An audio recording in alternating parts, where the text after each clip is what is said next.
It was not one of those everyday minor decisions we all make as we go about our lives. This was a life-changing decision that would determine if her family would survive the next few weeks. Living in mountainous rural Colombia, Maria's life was simple and meager. She raised chickens and sold them for a little money that would purchase some of the essentials required by her family. Her husband, Hugo, worked for a landowner tending the cattle and crops. Their home had no electricity, transport was by horse, and to reach the nearest town, it was a 5-hour journey. Maria and Hugo had 3 children, 2 boys, Elver, 11, and Juan, 9, and a daughter, Luz, 7. Little Luz had been diagnosed with Ray's syndrome following a viral infection.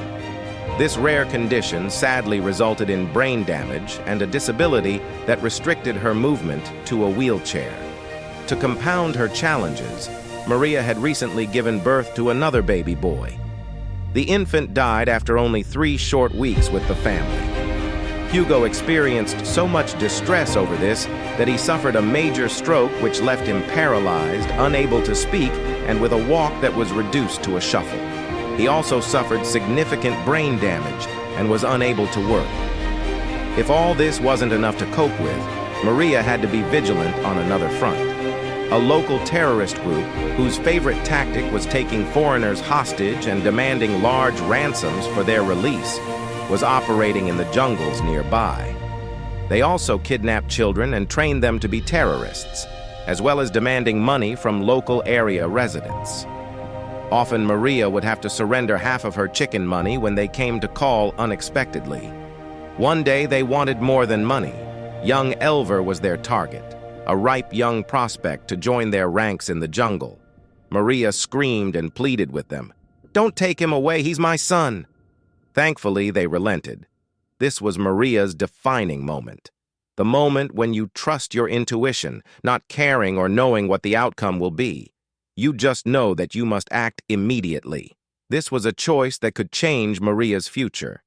Hastily, she packed up a few belongings, gathered everyone together, and under the cover of nightfall, somehow shepherded her stricken family through the mountains to a small town.